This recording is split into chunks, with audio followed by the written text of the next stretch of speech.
It's the Prime Sports Takeover here on Props and Hops. Joining the show this week for a wide-ranging conversation, two true titans of industry, Joe Brennan Jr., the executive chairman of Prime Sports, a member of the Sports Betting Hall of Fame. You can follow him on the platform formerly known as Twitter, at Joe Brennan Jr., also joined by Adam Bjorn, the Chief Operating Officer at Planetech, a Hall of Fame-worthy background spanning several decades on both sides of the counter all over the world. You can follow him on Twitter at Adam Bjorn too.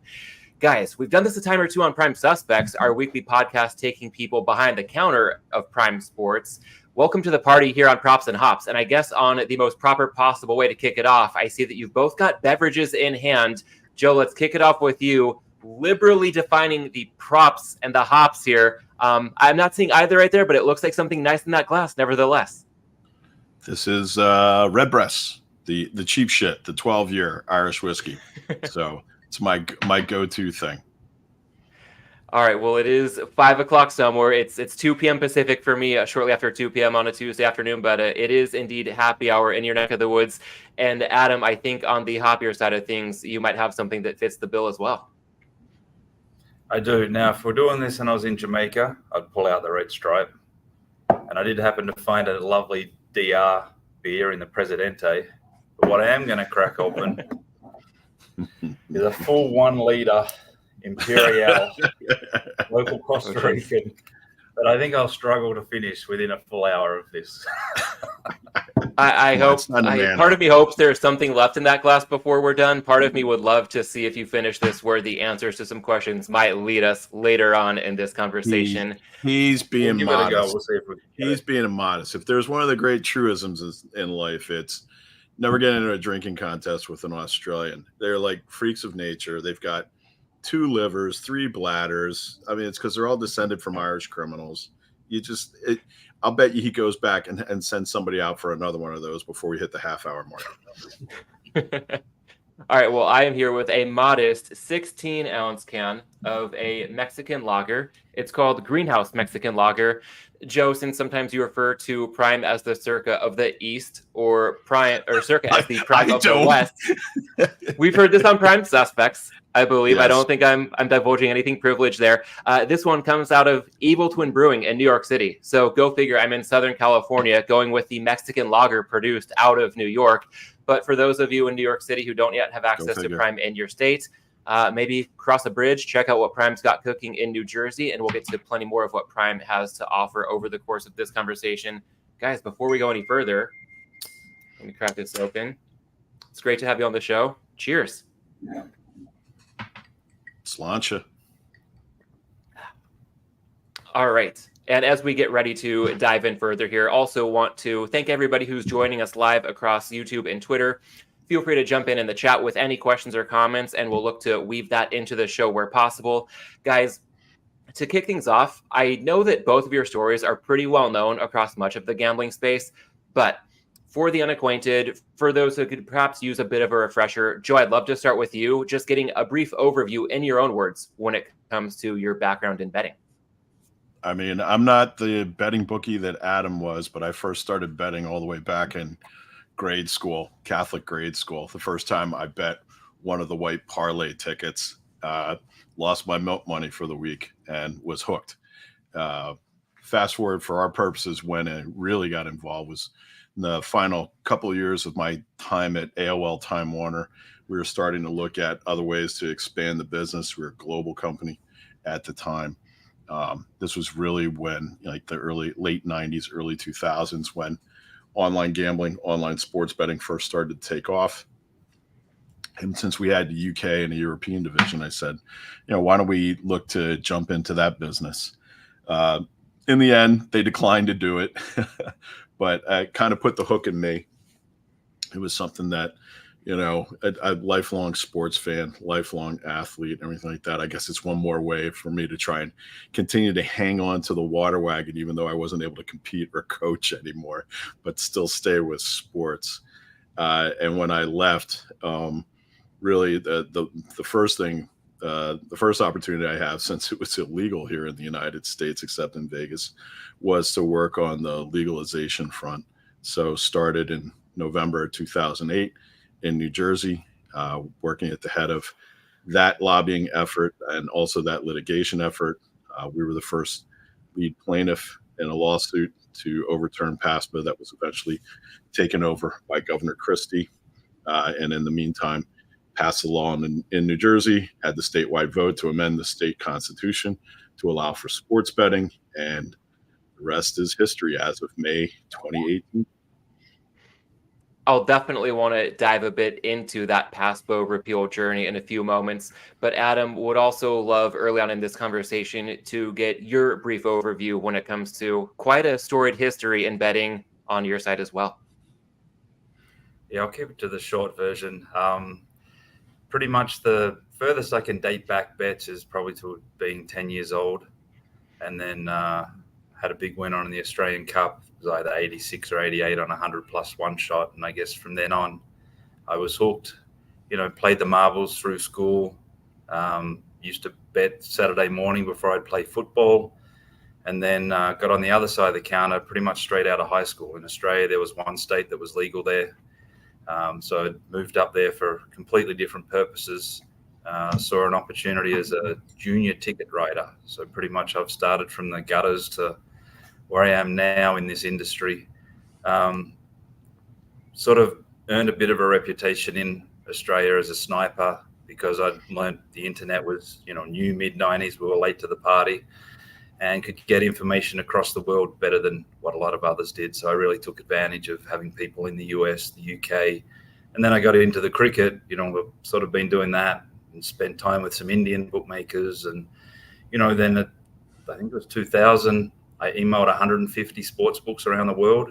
And within sort of 48 hours, I'd agreed to move to Jamaica. 20 years in Jamaica and other bunch of sports books and consultations, and then Curacao, and then ended up in Costa Rica. And, I've sat on both sides of the counter, betting. It's almost 40 years since I probably placed my first bet, and then 30 years behind the counter, understanding the bookmaking aspect of it.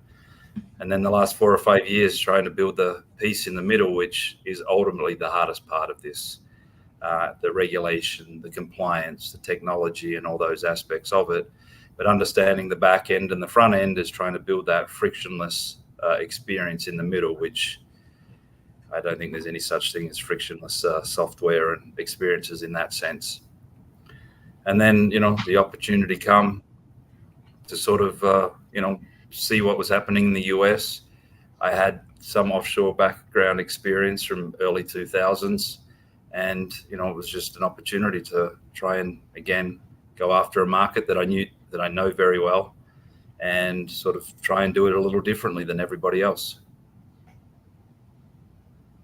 And if we are to use the overviews that the two of you have just shared as a foundation for this conversation, we'll cover off on a lot of currently loose threads. Joe, to get that ball rolling, I mentioned I'd want to learn more about the PASPA backstory, and I'd love to hit on that now because, as many know, it was repealed in April of 2018, but that journey, as you alluded to, began for you, I think you said November of 2008. So almost a decade ago, the journey began.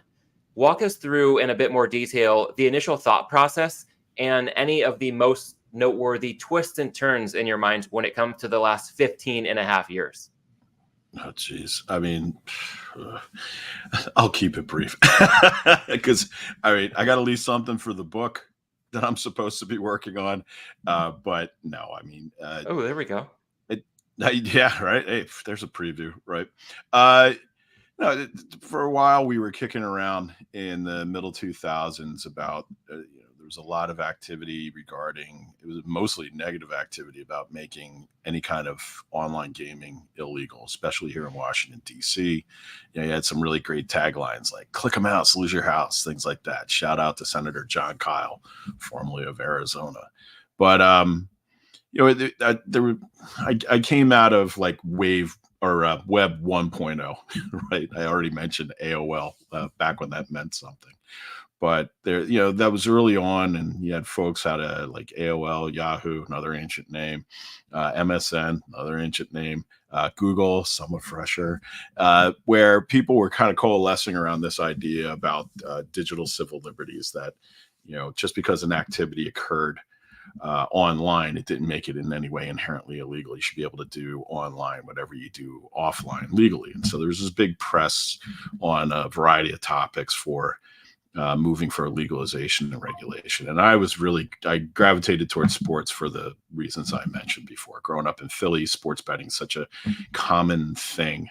The notion that it was illegal. I can't even remember when I first became aware of it being illegal. And when I was growing up in Philly, the former mayor, Frank Rizzo, his daughter was married to the gentleman bookmaker of Philadelphia, Joe Vito. He's like the biggest bookmaker on the East Coast. And Rizzo had not only been married, he'd also been the chief of police in Philadelphia. So clearly there wasn't a whole lot of hangups about it, right?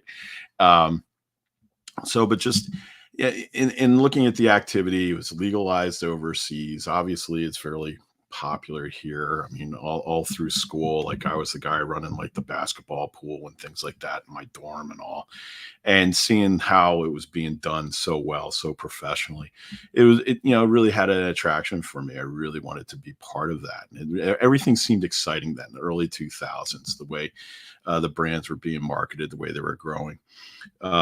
But the realizing that, like, well, geez, the only thing standing in the way of that is it's a federal law saying that it's illegal. And just in looking at it, it was pretty obvious. You don't have to be a constitutional lawyer to see that there was a whole lot of flaws with the Professional and Amateur Sports Protection Act, or PASPA, as we knew it. And it was like, okay, well, this is going to be a long, hard road. But if this is something that you really feel committed to, and you really feel like you can win, I think it was more that. It was less of the, oh, I'm really committed to this. And I was more like, I know we can win this one. I just knew it.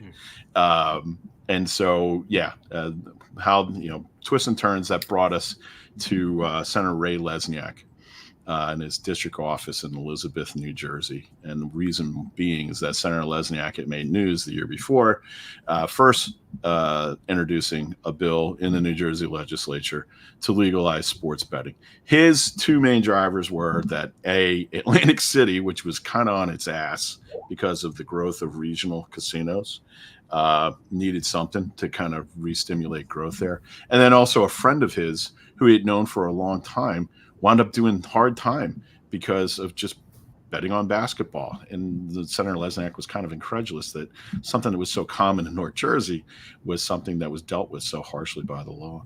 So it was kind of kismet that we met Senator Lesniak. And, from there, it was many, many years. I remember my wife asked me at the time in 2008, how long is this going to take? I said 3 years. And I was only off by 7 years. Right? The players changed when we first came in. The first governor who jumped on board with us was former Governor John Corzine. He jumped on and then immediately got defeated in the statewide election for governor by Chris Christie. Governor Christie kind of held us off for a year, asked us if we would stand down for a little bit so he could work on getting the Super Bowl in New Jersey at the brand new Meadowlands. We did. We honored that. They got the Super Bowl and he immediately hosed us and told all of his Republican caucus not to vote for the bill. Go from there. The Democratic caucus forced through a statewide vote to amend the Constitution to allow sports betting, which the governor couldn't stand in front of. It passed by a 2-1 margin. And then, from there, that's when Governor Christie really kind of stepped up. He brought in the guy who's like the Babe Ruth of constitutional law, Ted Olson, and lost a couple of rounds, but won the one that really mattered back in the fall of 2017, appearing at the Supreme Court here in D.C., and then eventually there in May 2018, shocked the world and overturned that law. And since then, it has been a real mixed bag, I would say, based on my prior expectations. And there's plenty that we can dive into in terms of the mixed bag that it has been since then. One follow-up question, instead of too many follow-up questions to possibly divulge this all in the form of an audiobook, but when you mentioned the book that you have in the works, where is that in the process, and what can people maybe keep an eye out for if they just really want that behind-the-scenes look at one of the most important moments in sports betting history, at least in the United States? So my goal of doing 500 words a day for the last 4 months, I think I'm behind pretty significantly. But things will slow down around football season, so I'm sure I'll be able to get caught up. Now, I mean, I come from a writing background. It's more of the going back and looking at, like, right now it's more important, like, to refresh my memory about just going through, like, my old emails and the old documents and things like that, and how, things that were so momentous at the time, like the Casino Association in New Jersey calling me a criminal, and the NFL hiring a law firm to investigate me, to get dirt on me, anything that they could to kind of stop the train. Things like that I honestly, I really had forgotten about. And just doing the research now, it's kind of amazing to kind of relive the story in a way, especially since I already know the ending. It was already got spoiled. We won. Or did we? So my hope is that sometime in the next year or so that I'll be through the initial draft of the manuscript, and we'll see where it goes. All right, and I like one more quick follow-up then. I've got plenty to bring back Adam into this conversation as well. But Joe, when you think about something like getting investigated by the NFL, or all the twists and turns with Governor Chris Christie and trying to get his support, was there a singular moment at which you realized this has got the makings of a book, or was it more of a gradual process over time? I still don't know that it has the makings of a book. It's interesting to me. I don't know that it'll be interesting to anybody else. Right. But it's got everything. It's got money. It's got sports. It's got politics. It's got betrayal, all those things. It's real Shakespearean drama. I don't know. In a lot of ways, I think it's just a good experience to go back and kind of pull it all together, because since the law overturned, we haven't stopped. We haven't done anything. Like, I went from being like Joe lobbyist sports betting to now it's like Joe out in front of a sports book. I've had more than a few people who knew me from then are looking at me now going like, how does that happen? Like, how does that equal out? And I'm sure Adam's still like, I don't know, maybe should have stuck with politics. But I don't know. It's good to kind of step aside and just remember those things. The one thing I do want to do is, there's a lot of real unsung heroes that were so important to this. Some of them people like Senator Jim Whalen, the former mayor of Atlantic City, and the state senator from there, who was so important. You never hear him mentioned, and he unfortunately passed away from cancer a few years ago. And it would just be nice to have something that kind of recognized the people. Like, there's a lot of people who kind of step up. Apparently Jason Robbins did all this, with DraftKings or something like that. They legalized it. It'd be nice to just kind of set the record straight that there's a lot of really smart people, and we're really lucky that all those people kind of came together at a moment in time and made this thing happen, because there were so many people who are like, that's never going to happen in my lifetime. And there's a lot of guys in Vegas who still owe me dinner because I beat that expectation. Yeah, I heard that a lot. All right. Well, this was going to happen in our lifetimes.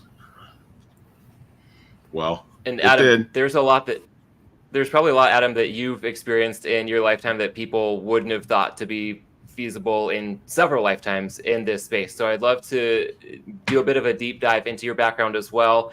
And off the top, I'll note that we did 2 one-on-one interviews in the Prime Suspects podcast feed.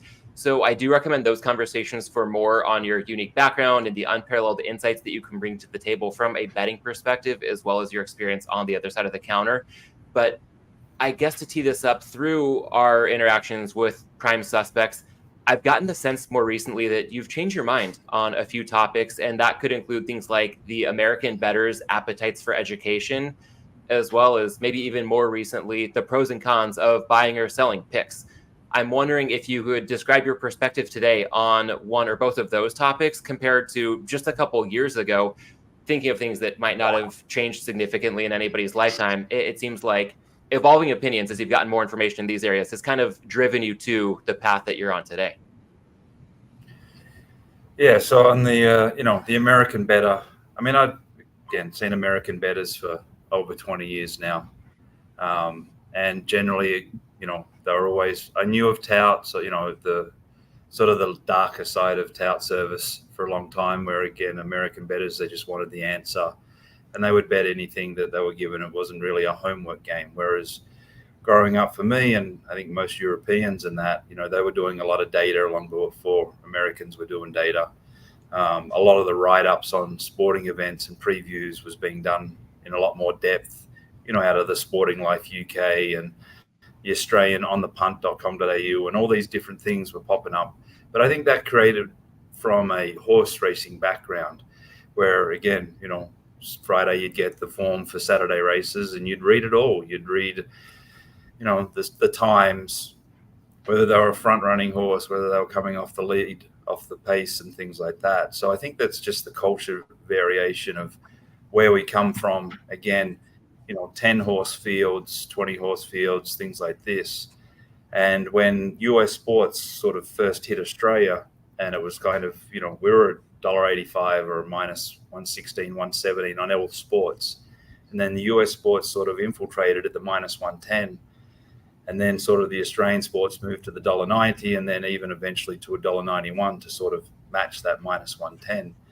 So sort of watching for a very long time of, how it is and how it operated. And it's more so in recent times that, you go on Twitter and you go on these other things, and the people that are really getting followed and attention and that, they're literally writing a one line on a game. And if there's 6 games, there's 6 lines.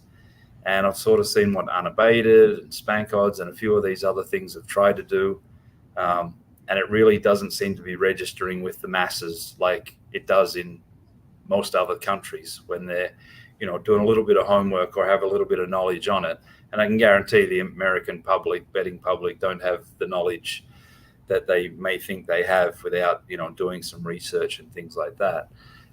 So it's kind of, more of just putting the stuff up, trying to educate a little bit, but I can see what the touts are doing and what they're, putting out there, and just offering, this price is at this place, this is the bet, things like that. It's easy. I mean, why would you do all that extra work of a 3-page document of explaining why you're making your final pick? Just put up the final pick. People will buy them. People will sort of gravitate towards that. So why not? And then on the other side of the selling, I think there's a lot more, while there's still the the slimy belly of the tout service and selling picks and stuff like that, I think there are genuine ones out there that are doing the homework.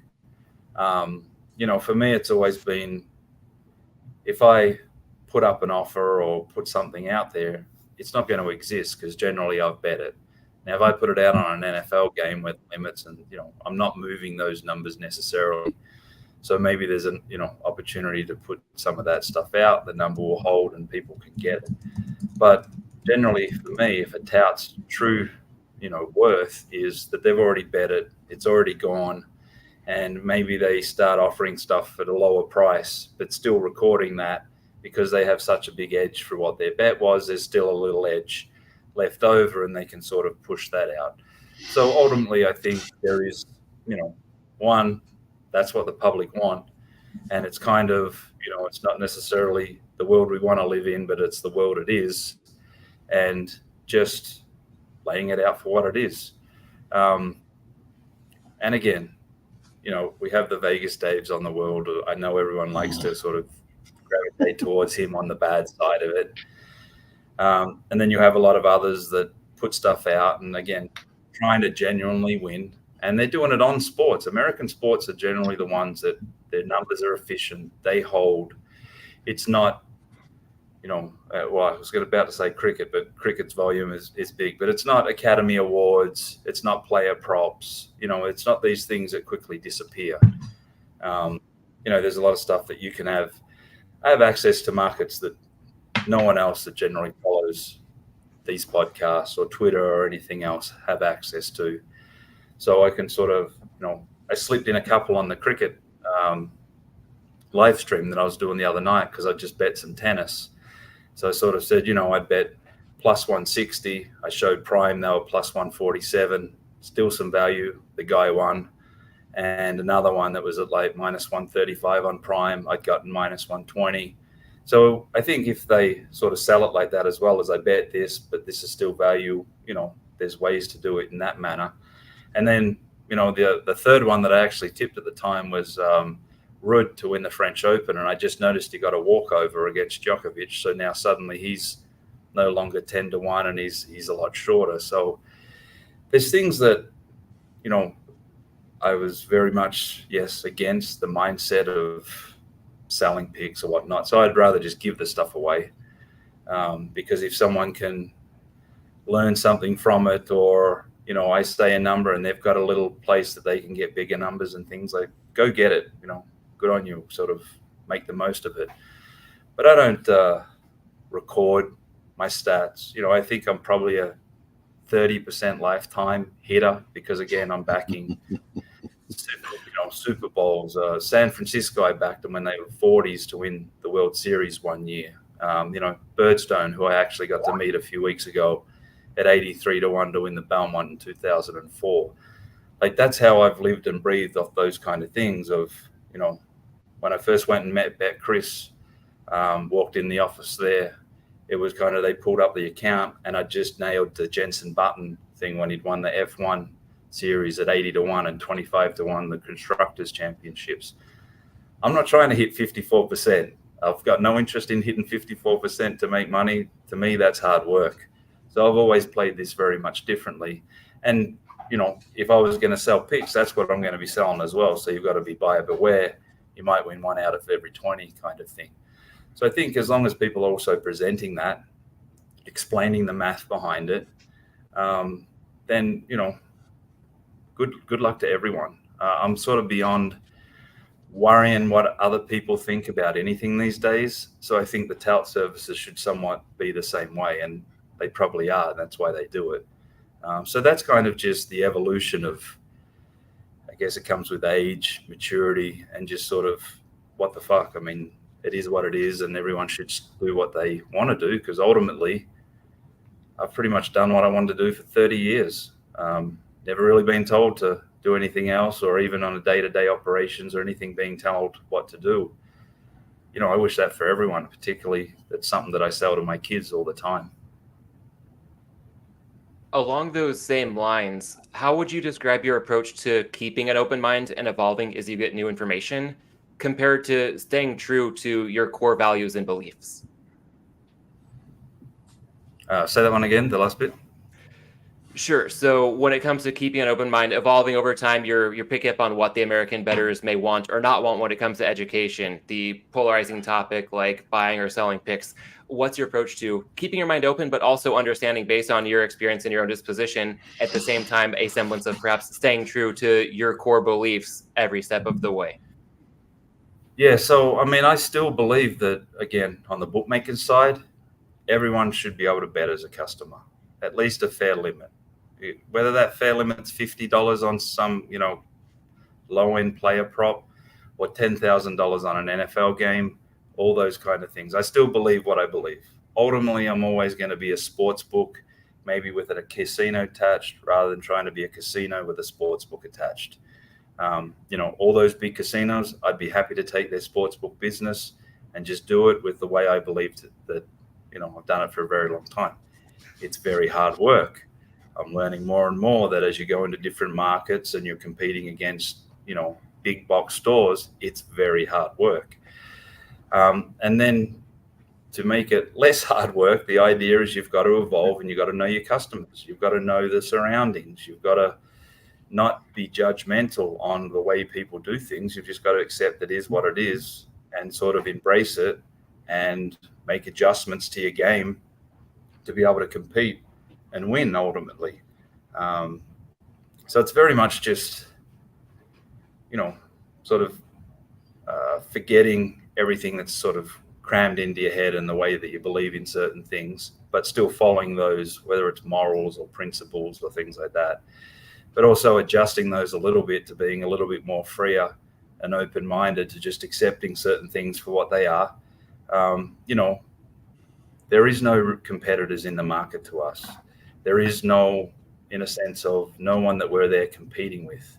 There's other operators, we're competing with them in a sense of the arbitrages, letting them do the work. And there's not a sports book, particularly in New Jersey or Ohio, that we wouldn't sit on the other side of that arbitrage bet to be, getting value and whatnot like that.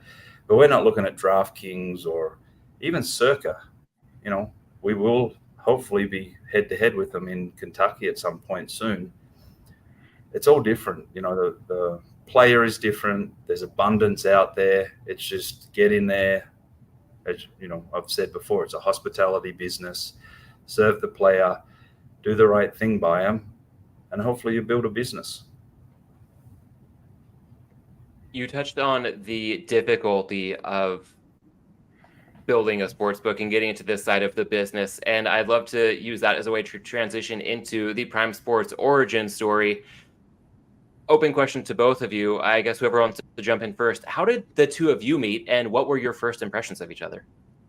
So I first met Adam, it was at the ICE show in London. Heading into the Sport Radar booth, we were both joining a meeting with Sport Radar about data contracts. And at the time, I knew Jose Duarte, who's the CEO of BetChris, was helping him out with a couple of things, and he introduced me. This is Adam, and it was amazing. It was February in London, and Adam was dressed as he always is. He's in a golf T-shirt, in shorts, in sneakers. You'd never know that it was like 40 degrees and raining outside, right? But there he was. He hasn't changed one bit, except that his beard's gotten a little bit longer and his hair a little shorter, I think, in all that time. But I mean, what's really funny is this, like right from the get-go, I didn't know what to make of this guy. I mean, he is chatty Cathy compared to what he was when I first met him. Couldn't get a word out of the guy. Maybe because he thought I was an idiot, and I probably was. Fast forward to like how Prime Sports came together. There's actually another guy from another kind of old school brand in this industry, Don Best Sports, and that was Chris Cape, and he was the chairman at Don Best Sports when they sold them. They right before legalization, they got acquired by what was then known as Scientific Games, and now it's like, I don't know, Magic Light, Wonder, whatever the hell it is. Chris was lucky that he sold at the top of the market when there was a real gold rush. People were trying to buy the picks and shovels phase, and Don Best had a really nice in-game odds service for American sports, and Chris has decided to double down on the American market, and he wanted to start a new American style sports book because that initial rush that you saw into the marketplace, that wasn't there. It was mostly UK style sports books with like an American veneer on them. I was referred to Chris because at the time I was running a middling DFS company, which was supposed to be my way of leaping from DFS and into regular sports betting. But we had gotten kind of crippled by COVID and we were undercapitalized and everything. But we were the first licensed real money sports product that was offered in the New Jersey casino market a year ahead of PASPA being overturned. So having that kind of foothold in the market, that regulatory history, that kind of credibility was something that was kind of attractive to that. And when I met with Chris, he said like, hey, look, this is what I'm trying to do. There's a lot of copycat product out there. We're looking for, a team of folks who can pull it together and maybe do something that can be a bit more like the folks that, you've been talking to forever who are, they're still offshore. They're never going to be able to come onshore. But maybe there's an opportunity there. So to me, I thought that's great, with having somebody who, coming out of Don Best, he's a guy who, talk about somebody who has a view on who the real big bettors are out there. They're the guys who at the time were paying $2,000 a month to use the Don Best odds service. It's like being Michael Bloomberg and having a view of the stock market. Well, he had a view of all the people who were using his product and they're succeeding. So, but I do remember at the time saying like, well, look, if we're going to make a go of this, and what we really ought to be trying to do is acquire, a platform or or partner with somebody who can help us do that. And at the time, that was when, I kept in touch with Adam, and he had said that, hey, look, we spun this platform out. Now we're the platform for BetChris. If this is something that you're serious about doing, we'd really be interested in talking to you about, hey, how do we kind of, join together hand in hand and attack this opportunity in the United States. And for me, I'm like, it made so much sense. It was a relief, actually. I didn't have to go around and do an RFP and look at a bunch of crap European sportsbook platforms that were just kind of being like skinned over to make them appropriate for the US marketplace. And so it really kind of cut down what the evaluation process was. It really helped us quickly pull together the kind of product that we wanted to do. And then kicking a guy like Adam with his expertise to boot, it made it so much easier up front in order to be able to get this thing off the ground. At least easy for me. I can't speak for Adam. He probably thought I was a pain in the ass the entire way. And Adam, on that note, is there anything you recall differently or would like to add when it comes to first impressions of meeting Joe, as well as the Prime Sports origin story? No, again, I think it was 2017 at ICE. It was the first time I'd actually been to ICE, and walking the floor, realized that there was like 6 products in 200 booths. And again, one of the mindsets of recent changes is the casino aspect, where I've never been interested in it, but it has purpose, and attaching it to the sportsbook, etc., is kind of part of the future of how you build this out. But met him. We'd sort of been going back and forth over, again, the data contracts. These third parties love to gouge you any way possible on these contracts. And it's kind of been a 10-year journey for me. And then crossing paths with Joe, how, he'd been, again, helping out BetChris with those and the overages. And, it's a lot of hard work. So it sort of went back and forth. And then I sort of took those off his hand as I was doing more for BetChris. And even with opening BetChris Jamaica, that was sort of the preemptive strike of what Planet Tech has become. And it was SafeBet originally in the UK. And I was using that in Jamaica, and it'd gone through all the compliance. And as I dug into, BetChris's compliance and the platform and pushing it through Jamaican regulators that thought that they were, New Jersey and Nevada, and was sort of doing a very stringent test, I could see that there was a lot of gaps. When it comes to Prime Sports, it was very much over-promise, under-deliver on the Planet Tech side for a very long time, because I had no idea really what I was doing, and ultimately the gap between what the platform was and what it is today, and all the needs for compliance and regulation. And we had actually started a conversation looking at the New Jersey regulations and things like that before Prime was the partner. There'd been other conversations before that of other potentials and things like that. So we've sort of had a very friendly, when it could have been a very contentious relationship, because it did take so long to get this stuff. They'd sort of gone out and even started hiring when we thought we were getting close, and then, had people sitting in an office for probably a year before even Ohio sort of looked like it was getting ready to start up. But the whole goal was, again, it was the mindset of what we believed we could do. And then we sort of had seen Circa entering the market and what they were kind of doing. And none of that was being replicated over the side.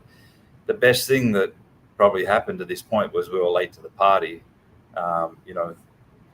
Had we gone out and spent, both us on platform and them on market accesses and all these marketings and things, bonuses, I don't think there would be a Prime Sports anymore. I mean, Planet Tech would have really struggled to maintain that. Yeah. So that was sort of one of the realizations was, this is a slow journey. And as I've said in many of the podcasts of the ultra marathon, just take your time. And then we started to see the carnage on the side of the road. Some of the Europeans falling to the wayside, people really struggling to get market access and things like that. And it was just more of, we're on the right track.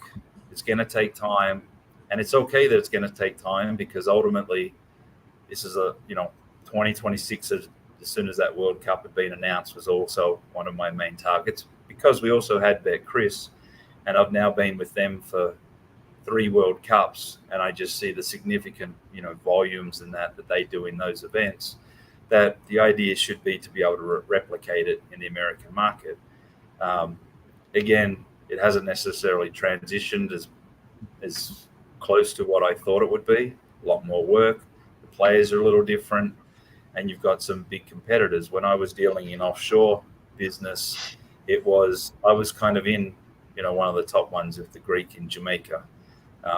So it's sort of just seeing of a, true startup and going through this process. And again, like Jamaica was for me with a compliance university degree, this has kind of been, technology startup, how to take a bet in a new market, how to do all these kind of things. It's just education and knowledge that we've sort of added to the pile of, again, 30 years of it.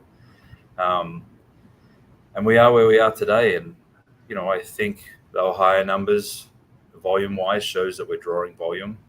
I think the New Jersey numbers, again, are, seeing where we are in that totem pole at the end of each month. Haven't really looked at it to this point, but as we sort of go towards the football season, we'll see where we fall amongst that. Some are falling away and things like that. So it's, it begun how it begun, and it took a lot longer to get live than what it should have. But it is what it is, and we're sort of just pushing forward from now. But I think we're in a pretty good spot to just, step by step, and we'll get there. I want to let Adam off the hook a little bit here, because he's being, I think, maybe excessively mea culpa here right now about the amount of time it took to. Yeah, I mean, would we have preferred to have been live in the New Jersey market a year ago rather than this year? Yeah, of course we would. But one of the things that it's kind of like similar to how way back when getting started on PASPA, it was less about like, oh, it's the good fight. It was like, I know we're going to win. I could just see it. It's kind of the same thing with our product and with Planetech and Adam and his team. It's like, yeah, there's going to be a lot of hair on it. It's not going to be a smooth ride, but I know we're going to win. And one of the reasons why was the biggest worry that I had in that time when we did have the delays, and they weren't all because of Planetech. A lot of it was DGE kept adding stuff on. The responsible gaming initiative popped in, and then, they said to all the other New Jersey licensees who were already running, it's like, hey, you guys, you have until the end of the year, but you guys, Prime Sports and Planetech, you got to do it right now. Like, oh, Jesus, really?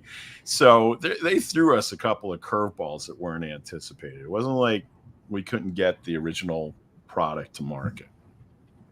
But one of the things that I was worried about the whole time watching this market while the time kept getting added to the clock is like, is somebody going to come in?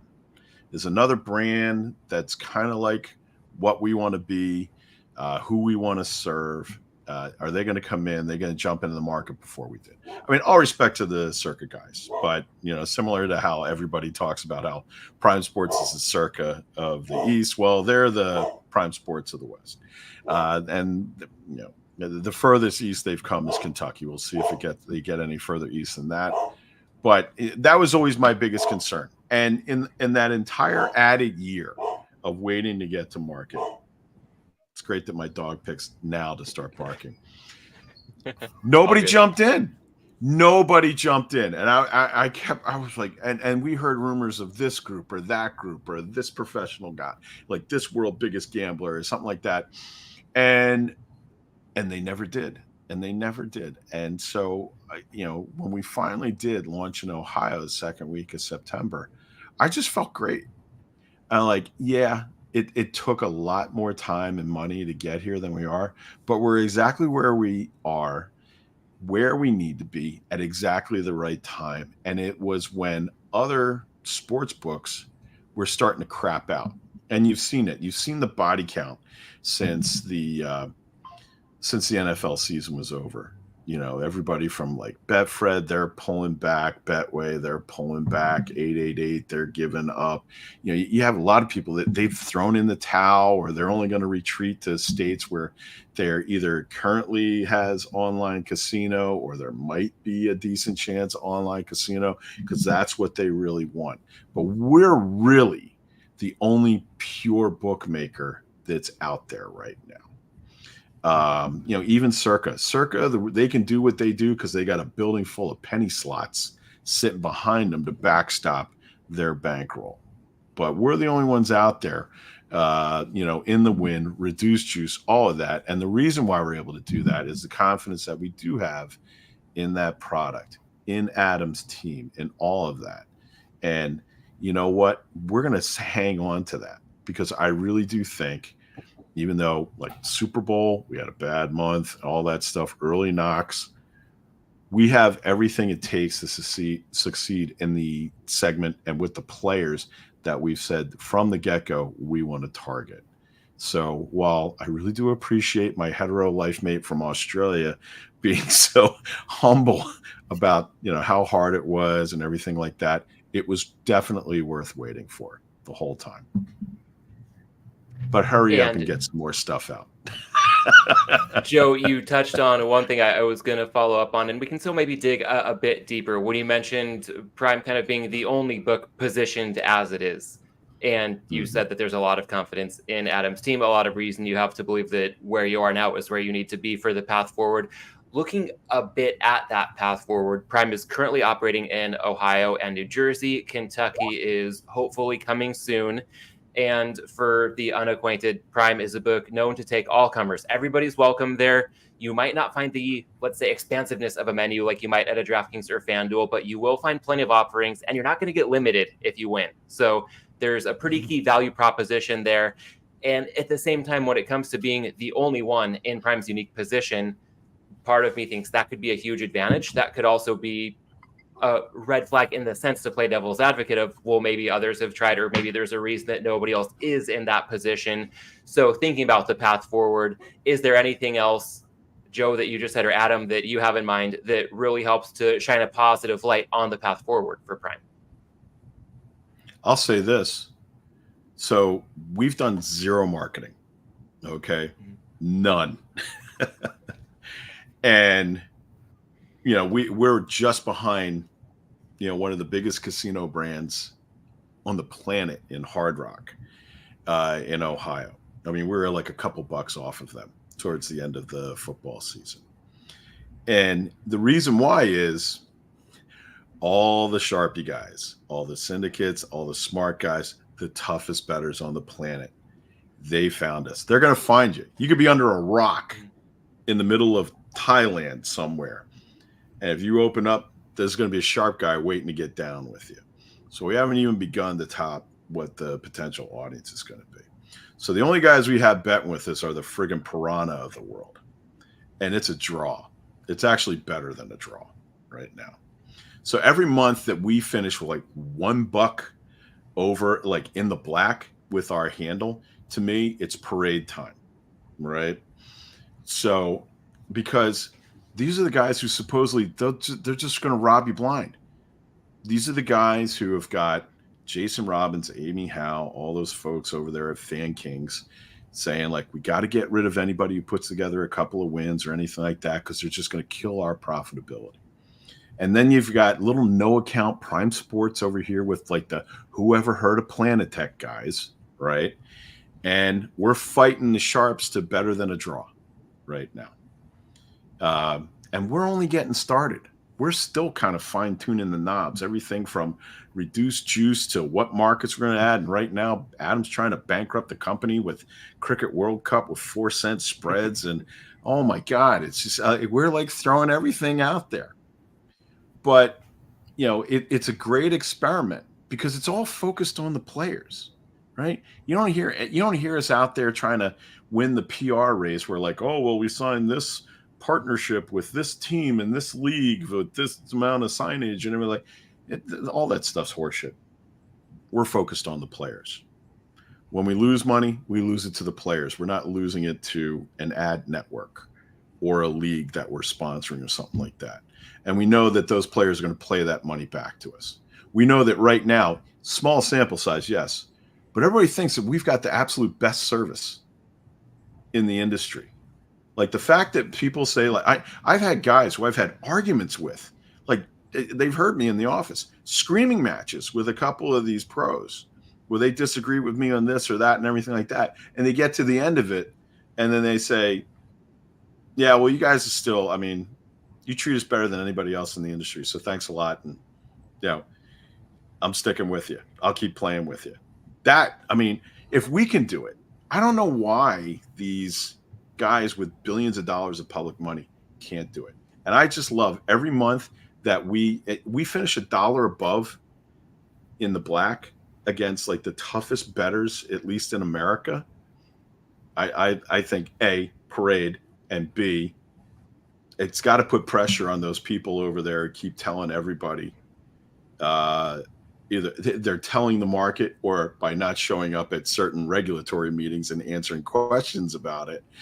Their silence speaks about what they think about how they can do against winning players. We're putting our money and our effort and our development in the right places so that we can serve every customer, not just the easy ones, not just the soft ones, but every customer that's out there can bet with us. Okay. Adam, before we move on from the Prime origin story and Prime's path forward, I'd love to bring you back in and just get any thoughts that come top of mind for you when it comes to key factors that will play an influential role for the foreseeable future at the sportsbook. Well, again, I mean, the bright spot is that we're taking on the best of the best and we're breaking square or winning right now. That's kind of been the goal everywhere that I've been. Every sportsbook that I've worked for, consulted for, has always been this same mentality of just take on everyone. And the goal has been, and at other places, we've taken on the best in the world.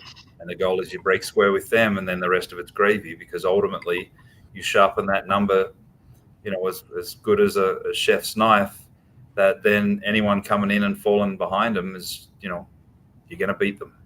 There's the house always wins. Generally, yes. It's harder on sports than most other things.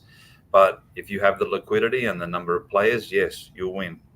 When you have, 100 players and they're all assassins and you're breaking square, like that gives you a hell of a confidence that, is hard to come across. So the idea as well is, we identify who are the arbors, so we know how we're competing against the other sports books. Then we know who are the professionals and the originators, so we're understanding where the line's going and who's beating us there and what sports, whatnot. And then, surprisingly, we've actually picked up, some fish and some bridge jumpers and whatnot in the process as well. And again, no marketing, no real effort, just me and Joe on Twitter. And can we say that in a nicer way? I have a feeling from a responsible gaming perspective, we shouldn't be saying that. Or from a hospitality perspective. The last thing we need to get is a few people that are betting toothpicks to win lumberyards, and then we're off to the races. Again, it's sort of just we're in a good spot, and we haven't even really hit. We haven't had a football season in New Jersey for starters. Yeah, we haven't even started trying. Yeah, Yeah. So the idea has been get the tech right. We have some things like cash outs and same game parlays and all the other window dressing stuff that'll eventually roll out over the course of the rest of the year. But ultimately, it's open the door, take a bet, take another bet, and we might have the first 100 assassins, but the first 200, 250, we know are going to be assassins. It's just some of them are still learning where we are and the arbitrages and things like that. So we're in a good spot right now, and we're coming into a busier season than what normally is this time of year. Having some fun with the cricket. We're going to have some real soccer games coming up, both Euros and Copa. We'll finish off the summer with some crazy Olympics, which again is madness for bookmakers, madness for bettors, because it's a lot of these sports pop up, once every 4 years, and we'll have some fun with that. And then the actual real business starts, and we'll see where that goes. But ultimately, sportsbooks on this side of the world, it's September to January. That's ideally the part of the season where you can, make what you make, and then you fight through the rest of it. So for New Jersey, break and square, winning a bit right now, and then Ohio, where it's at, we just got to keep fighting the good fight and serve the players and continue on. And something Adam just said, we're having fun with it. I want to ask you, besides us and Derek Stevens out there at Circa, does anybody else seem like they're enjoying this? Right? And you see Jason Robbins, Amy Howe, some of those people. God, don't they seem like they are so tightly wound about sports? This is sports betting. This is fun. I get to spend half my day talking to some of the toughest sports bettors in the country, right? I love this. What a great business to be in, and to be talking back and forth and to have this kind of relationship with our bettors where we want intimacy with them. I want to talk to these. I mean, they all have my phone number, right? They can all call me direct if they got a problem or Twitch or anything. It's not just the big guys, it's the little guys too, because that's what this is all about, right? Every time I see Jason Robbins, it looks like he's getting a tooth extracted when he talks about this business. How can sports betting be anything other than fun? Now, the day after the Super Bowl wasn't fun, right? But I talked to every one of those bettors that just killed us, and I sent them, and when I was sending them 6-figure wires, I made sure to call them, let them know the money was coming, and at least 2 of them said, like, "Why did you send it to me? Why didn't you just redeposit it?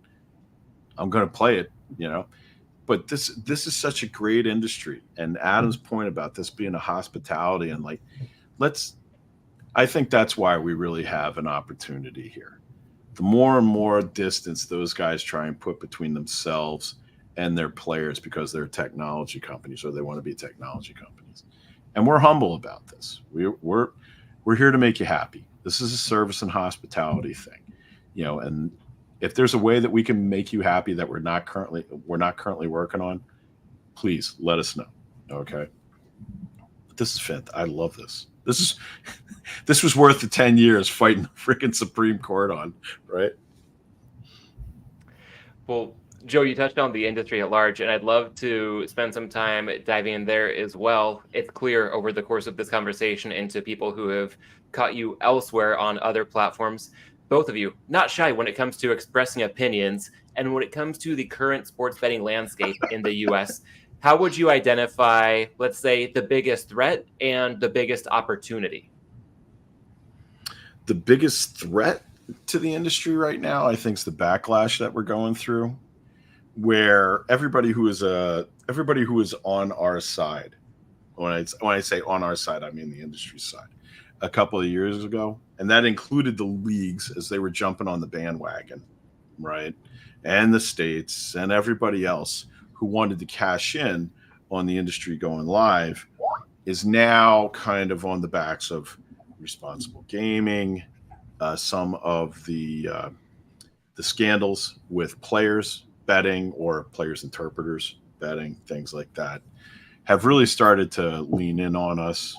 The leagues that a few years ago were touting about how great this industry was because it was going to improve their fan engagement and thus their franchise values, right, are now suddenly leaning in. You got Roger Goodell acting like, oh, well, this, we had to go along with this. We're unwilling participants because this got shoved down our throats. I think that all of this backlash has to be better managed by the industry, has to be better managed by the companies. This kind of weak response with this, where on the one hand, they've got this kind of sports betting alliance where the top 7 guys, you can imagine Adam and I are not invited to the sports betting alliance's meetings, right? But you have those shops, where they're whining in Illinois on the one hand about the taxes that are being raised on them after they hoodwinked Illinois legislators to allow them to deduct promotions and all sorts of things when they were getting started. But on the other hand, they can't show up for a meeting with their regulators in Massachusetts when they are legitimately asking, like, how can you justify and how are you deciding when you are going to limit players? Like, you have people playing into you. Why is it a crime to be a winner in this industry if you're a player? Right now, the industry is playing a really bad hand, and they're playing back very poorly and in the midst of this backlash. It's terrible. From somebody who comes from a political background, they're making all the wrong moves. And, you got to kind of wonder, like, so many times in the past, you saw FanDuel and DraftKings, when it came to the DFS industry, the negative effect that they had on other companies in that space when they got targeted.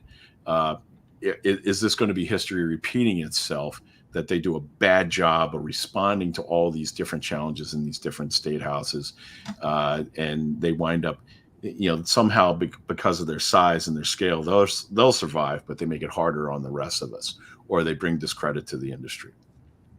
The other thing is, and I do have a real concern about this. I know everybody, as Adam mentioned before, now younger players, they really seem to be God, they're so parlay heavy.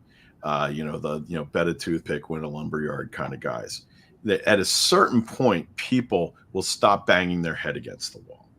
Okay, I just believe that, because it's been true in every other human endeavor. Okay, the lottery does not see hockey stick growth in the number of users because it's so impossible to win the lottery, and it's kind of the same thing with the parlay heavy offering that operators at the top end of our market have. And I do have a concern about them creating a broader crisis of confidence in our market, in our product, because of their over-reliance on those games right now. I mean, you'll notice that right now at this moment, we don't have an SGP product. Obviously, you can do parlays, you can do round robins and other cool things with us. We're going to be adding more of that stuff as we go forward, because of course we want to give the players what they want, but I do think an over-reliance and an overhyping of one type of product that is more of a margin rather than a volume product. And sports betting is a volume industry, it's not a margin industry. And the more that those guys try and push to higher margins, the more that they're putting themselves, I think, in an untenable position, not only with their revenues, but also with the marketplace, lawmakers, and consumers. I'll end my TED Talk right there. All right. So, Adam, if you have anything to add when it comes to threats to the industry, or maybe on the positive side, any opportunities that the industry could be well positioned to capitalize on moving forward, what comes to mind? Well, the opportunities, there's still 2 of the biggest states not open yet, on the sports betting side. I think the threats is, and I've said this for a while now, them targeting sports betting is the wrong thing. The iGaming is ultimately what hurts. The responsible gaming aspect all around the world is generally slot machines, casinos. It's not sports betting. But yet everyone seems to attack the sports betting. That's really more of a game of skill than a game of luck. It's not guaranteed returns to customers where you're just taking what you expect to take and just feeding back a portion of what's getting entered into the machine. It's very different in that sense. So ultimately the threat, and I spoke of this when I did a talk in front of like 250 regulators last year in Botswana, is they're the biggest threat. Now, Joe did correct me a week ago in a sense of it's not the regulators, it's the lawmakers. So ultimately it's the lawmakers giving the regulators bad laws to sort of, build around and go after. But the regulators are also, which we saw with the analytics guy that we spoke about this morning on the Prime. Oh, Matt Buchalter plus EV Analytics. Yeah. Yes, EV Analytics. That they're getting the most simple equations wrong. Is the answer yes or no? Well, yeah, it's clearly yes, and the answer no. So I think it's sort of that, because the idea and what this was all about for me was bringing the offshore home. I know the offshore. I knew the offshore, and I think it's not that difficult to sort of transport that. We look at the Bovadas, the Bet Onlines, etc. That those little players, which should be taken up by the DraftKings, the FanDuels, and things like that. We're seeing a lot of reports earlier in the year about how many billions are still being bet in unregulated markets. And again, that's when we speak of competition. Our competition is not DraftKings and FanDuels, it's regulating the unregulated. So I think it's sort of the lawmakers and the regulators. It's not just the US, it's all around the world, sort of getting in their own way and putting laws and regulations in place that don't give that ability of growth. And I think that's ultimately the biggest threat to the whole thing. And then, on the responsible gaming aspect of it, as I've lived it in Australia, I've seen it in the UK and all over the world. And while I don't think the US is as much driven by those kind of aspects, I mean, you see them with their guns and all those kind of things as well, of just letting that run. So I imagine, there's not that oversight and sort of target like these other Commonwealth countries seem to do in that manner. So I don't expect it to get sat on as heavily as other countries, but there is that noise out there that's starting to grow. But the target's the wrong target.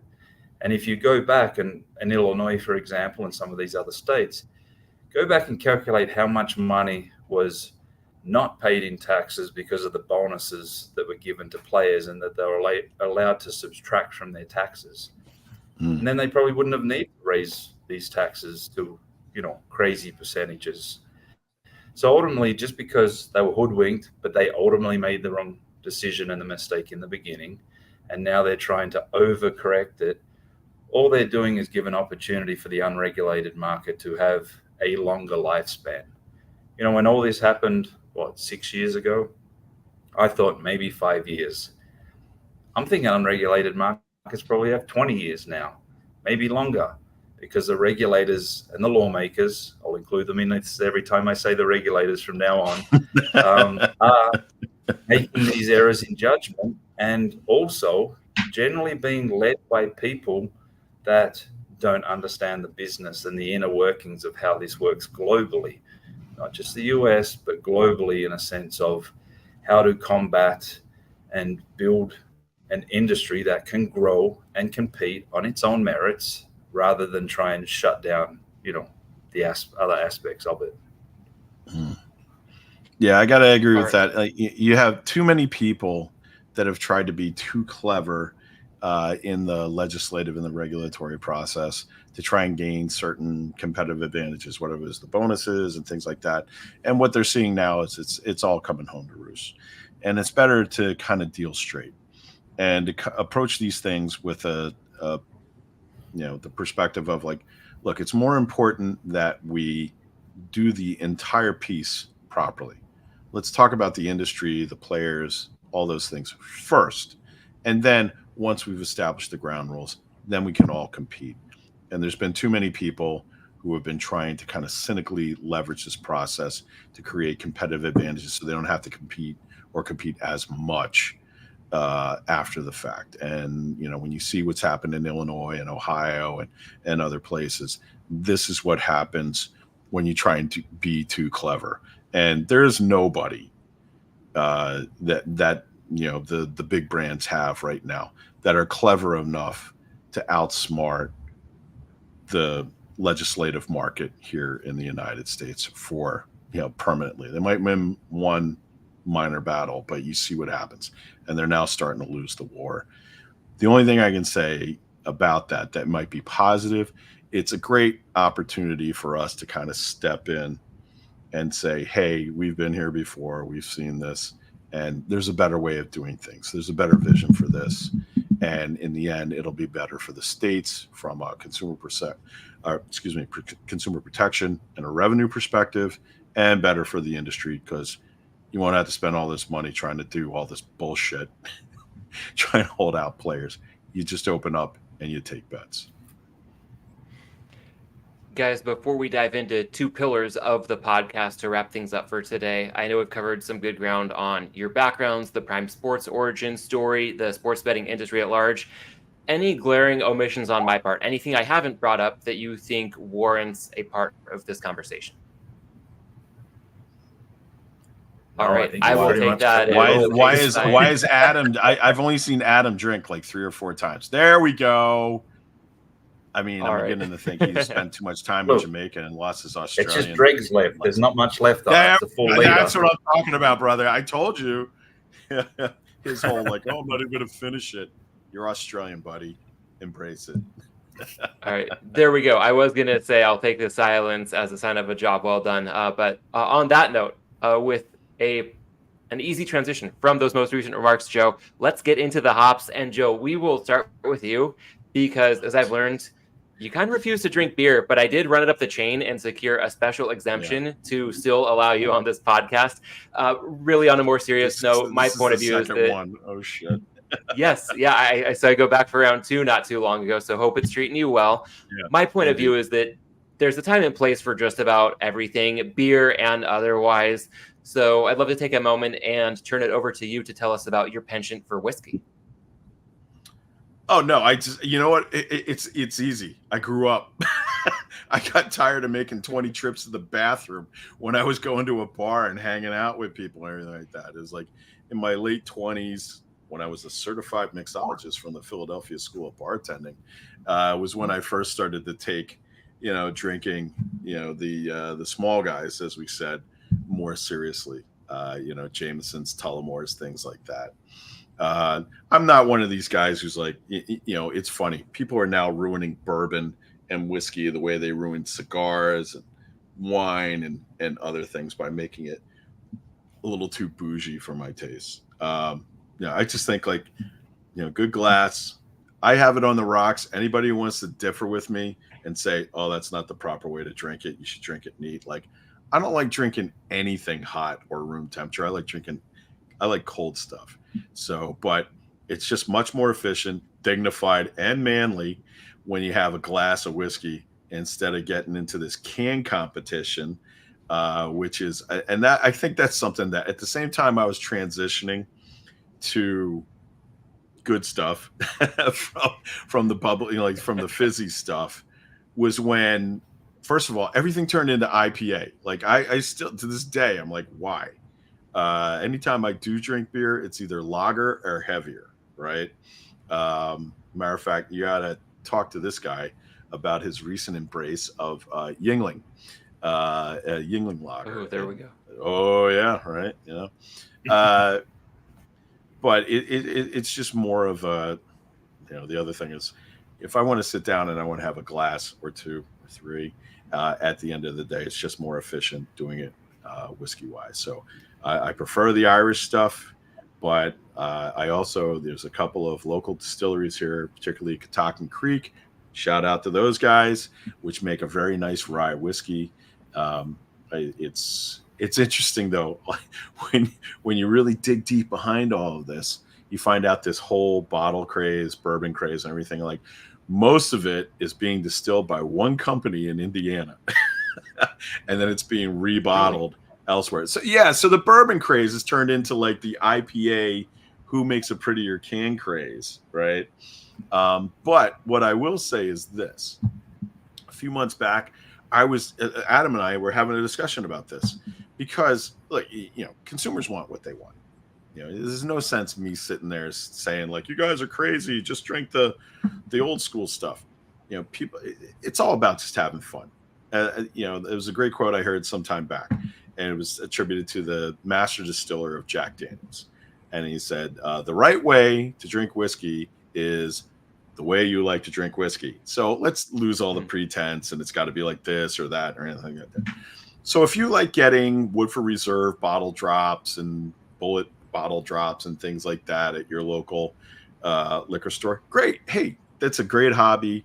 At least you're drinking really good stuff, even if it's all coming from the same vat in Indiana. You're not doing any harm, right? But what it did make me think is, okay, well, what's the equivalent of that? And what's the equivalent of the bottle drop at your local liquor store or, ABC store? Because in Virginia, we all have state-owned liquor stores. What's the equivalent of that in betting? How do we find something? not necessarily to bottle drop, but how do we find a way of appealing to people who are more serious bettors? Like, are there bets, are there deals, are there things like that are the equivalent of a bottle drop where people will, it kills me. Like when I go out to brunch at our usual place on Saturday mornings, I'll see like a bunch of old middle-aged guys lined up outside the ABC store, and they're all waiting for this week's bottle drop. What's the equivalent of that for betting? And the sooner we crack that particular atom, split that particular atom, the better. But yeah, anyway. So if you're going to drink, guys, drink like a man. And or drink what you'll enjoy. But Joe, I think that was a very thought-provoking question you posed at the end there. We'll circle back to it in the final segment. First off, got to get Adam's take here as well. And maybe the answer to the way I framed this will be Yuengling. Having been to the Northeast recently, I know I had my fair share of Yuengling lager. Adam, for the purposes of this conversation right now, maybe we can see if Joe or somebody else from the Northeast can smuggle some Yuengling out to Vegas in August. Because I'm thinking ahead to some evenings at the Legacy Club during Bet Bash in early August. And I can imagine that Joe's going to be sipping on a nice whiskey on the rocks. I'll probably be making the transition from beer to cocktails. I know Spanky's guy Dom, an acclaimed bartender at the Legacy Club, can make an incredible old fashioned. So that's my go-to. When it comes to a setting like that, Adam, how would you describe your go-to beverage? So, growing up in Australia, beer was everywhere, and I hated beer. Didn't like it growing up. Was never what I wanted to drink. I was always vodka, generally, something that mixed. Green Maduri I did for a long time until a really bad night. But what I have in particular with the beer is it has to be on tap. I moved to Jamaica, tried the Red Stripe, tasted like Foster's, absolute cat piss. But when things are on a tap and in a tank, like, it's just different. So whenever I'm at a bar or looking to beer, and again, the summers in Australia, you had to do the beer because it was this ultimate quencher and got you through the day. And I've done Coronas and things like that. But if I walk into a place, it's what do you have on tap? And it was with Captain Jack at, was it Chickies and Pete? Chickies and Pete's, baby. Yep. Yeah. And what was on tap? Yuengling. But again, if I'm in Jamaica and they've got Red Stripe on tap, I'll do that. In Costa Rica, it's literally $1 a bottle to do Imperial. So I'll do a bucket of 6. It's nice and cheap, get through what I need to get, and then I'll move on to something else. But I like to go local. I think, the beers in particular, even the whiskeys as I've sort of evolved and got into that, wines, etc.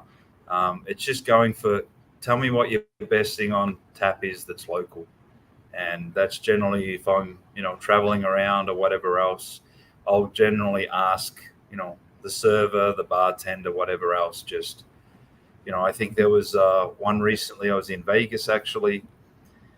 I can't know the name of it, but it sort of had a blue wave or something on it. And I sat on that all night. So it's really just, once I get one and once I like it, that's it. That's pretty much what I'm drinking for the rest of the night. I learned at a very young age not to mix things too much, going from one kind of alcohol to another. Ultimately, recently, again, it took me trips to Mexico, and I'm drinking tequila like I've lived there my whole life. Oh, no thanks. But it's coming back to the the hops and the beers. It's Sam Adams. If I'm at airport bar lounges, it's generally the one I go to is a Boston Sam Adams. The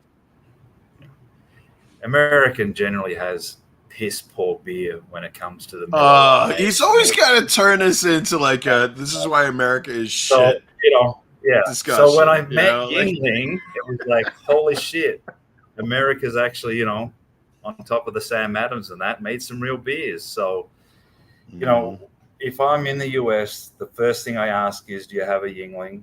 And one night they said yes, and it showed up with a brown glass of beer, and then I found out they have a porter as well. Oh yeah, so isn't that great? Yeah, so it's really I'm going local. Wherever I am, I'm going to try it. And that's sort of what I stick to. And again, when I get back home to whether it's Jamaica or Australia, it's been 17 years, whatever else, it's give me what's on tap. I All right, well, struggled I will like take- hell back in Christmas to try and find a way to send him a case of Yingling Lager or a keg in Costa Rica when he was back home there. Like, you wouldn't believe how hard it is to export beer. I mean, it's not nuclear material, people. Come on. Yeah, it can be tricky enough to get it across state lines, but that at least is a more feasible task. And Adam, I'll take that jab at the American beer scene as an overarching hit on, let's say, the Bud Lights, Coors Lights of the world. But to your point about going local, I know you were recently in LA for a hot minute and I wasn't able to join you, but Highland Park Brewery is a good spot here. Anytime that you can get something fresh and local, I think the way the beer scene has evolved in the last decade or so has just been phenomenal. I know I'm biased as the host of a podcast with hops in the name, but got to close the loop there and say, yes, at a high level, anything's fair game in terms of how to bring down the American beer scene. But a lot of local craft breweries have just continued to raise the bar. Guys, I feel like these are two of the better takes I've gotten in the hop segment on this show. So thank you for that. And I'd be remiss not to wrap up with the final pillar of the podcast, the Malinsky Minute, as a nod to the late, great sports betting legend, David Malinsky. And the way that I knew Dave and the way that I knew the two of you so far, I think about the power of imagination as a complement to being practical and productive. I think it can be so easy, especially in my own experience, to lose sight of the creative side of life when things get busy. And it seems to me that you both strike a pretty good balance when it comes to, let's say, the left brain and the right brain working hand in hand. Hence your ability to bring an operation like Prime Sports into existence. Joe, I think it ties in with your question about, okay, if people are lining up for this bottle drop at the liquor store, how can we translate that into something that's just as, excitement generating in the betting industry?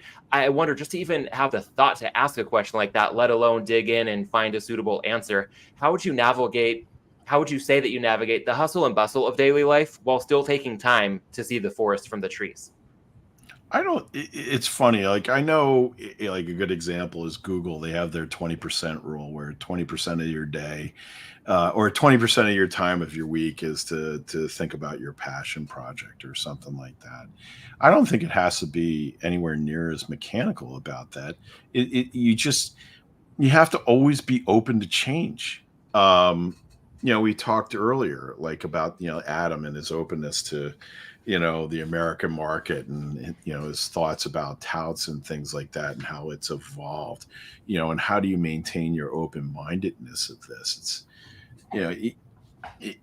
you have to consider it part of your, existence here to always be open to thinking about it. When you see something anywhere in your life you have to be open to it somehow striking a tuning fork with you. So if I'm walking by, a bunch of guys at like 8:30 a.m. in the morning on a Saturday, in Loudoun County, Virginia, and it's not like watching a bunch of grotty little kids camp out for, tickets for a concert or something like that. These are grown men who are of means, who are here, and they're out first thing in the morning, and they're camping out for a bottle of booze, really? And you it just kind of strikes that, curiosity tuning fork in you. And you're like, well, okay, well, what's the analog here in our industry, or what we do, and how that fosters your thinking? If you ever stop thinking about this, like, if you ever start thinking like, all right, well, I know the way, it's the only way, and that's it, and you don't have at least a little bit of insecurity about, like, what do I don't know that might kill me? What do I don't know that might make me irrelevant or behind or whatever it may be? I think that's a problem. But it doesn't have to be, I set aside 20% of my time to think like that. It has to be integrated into your life, into everything in your day, every conversation that you have, every person that you meet, everything that you watch. Just be open to it. I mean, we have the luxury to do that. I mean, Adam and I are both sitting at the top of the pyramid of our respective companies. So we have kind of a luxury to be able to sit back and make that part of our day, right? It's a little more difficult when you're, when you're at a more junior level to be able to say like, oh, just open yourself to the universe, right? So I realize that comes off, a bit pedantic, but embracing that fact that where we are, it is still our responsibility to think about things creatively and always be curious about and insecure about what am I missing? What's new? What's the trend? What's the thing I'm not seeing? How can we do this better? And I don't know. I think that's part of the gig that makes it so interesting. Adam, any thoughts on your end when it comes to that intricate left brain, right brain type of balance? For me, it's just accepting it. I am what I am.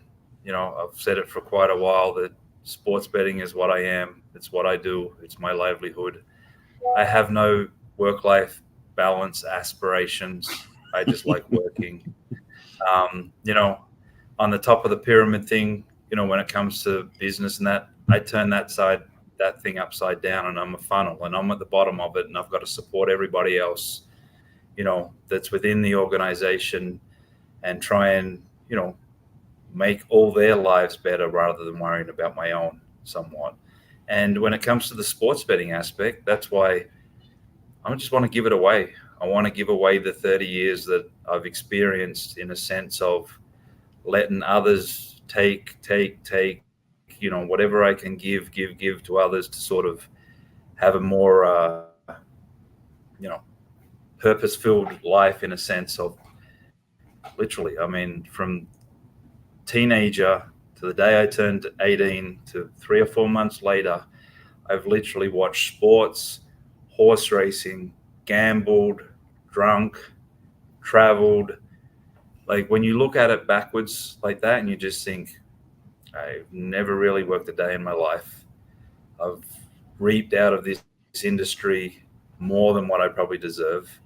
And ultimately, it's just accepting it for what it is and then looking where to go forward. I mean, I sort of walk through my 30s, and I'm probably more ambitious now than I've ever been, because I'd set myself up in the 20s and had everything that I needed. And now it's kind of just getting to a point of reinventing it and doing it differently, and just, here it is. This is what we are. All I want to do is take bets. At the end of the day, all I want to do is take as many bets as possible. Yeah, sure, go home, spend time with the kids, the wife, and and the fun stuff in life. But I'm here to take bets, and that's ultimately what I want to do. It's funny. I'm like listening to Adam, and he's like, oh, I'm in sports, and I'm racing, and I gambled, and I get drunk, and everything. Like, he's got a better book than I do. It's crazy. Boring as shit. I want to see his book. Was just thinking along those same lines, Joe. We talked about the book earlier that you've got in the works. Maybe the two of you should team up. I feel like there's a lot that's already been experienced and accomplished on both of your ends. And then thinking about your partnership that you've got today, a lot of captivating chapters yet to be written. So I want to thank you both for taking the time to have this deep, insightful conversation. And to tie a bow around everything, want to remind everybody to follow Joe on Twitter at Joe Brennan Jr. Follow Adam there as well at Adam Bjorn 2. To our audience in Ohio and New Jersey, register for Prime Sports at primesports.com. Download the Prime Sports app. Joe, Adam, it is still surreal to me getting the chance to connect with the two of you every week. Here's to continuing to shine a light on your contributions to the sports betting industry. Thanks for your time today once again, and I'll see you soon for another episode of Prime Suspects. Props and hops, baby. All right, and one last note to the audience. Thank you as well for your time. A quick programming note on my current game plan for the foreseeable future. A few more interviews coming in the month of June, then one more break to recharge in July before getting back at it every week from early August through Super Bowl Sunday. So we'll be back next week with another interview. I'll see you then right back here on Props and Hops.